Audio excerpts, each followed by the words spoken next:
Naranasan mo na bang ma-stress sa iyong finances o kaya naman sumasakit na ang iyong ulo dahil hindi ka na nakakatulog kung papaano mo pagkakasyahin ang iyong sahod?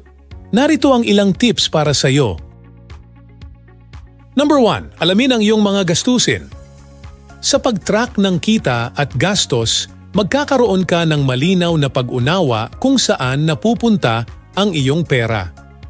Ang gawain ito ay makakatulong sa iyo na matukoy ang mga hindi kailangan gastusin at maaari mong maayos ang iyong pagbabudget sa mga dapat paggastusan tulad ng ipon, pamumuhunan, at pang-araw-araw na gastos.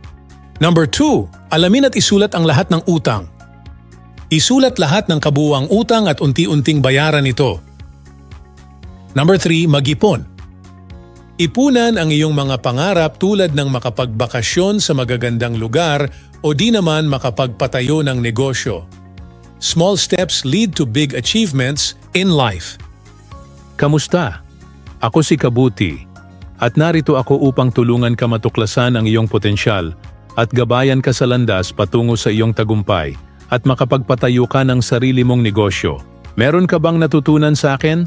Comment below kung ano ang realization mo sa topic natin ngayon. Hangad ko rin ang iyong suporta sa pamamagitan ng pag-like, follow and share ng video ko.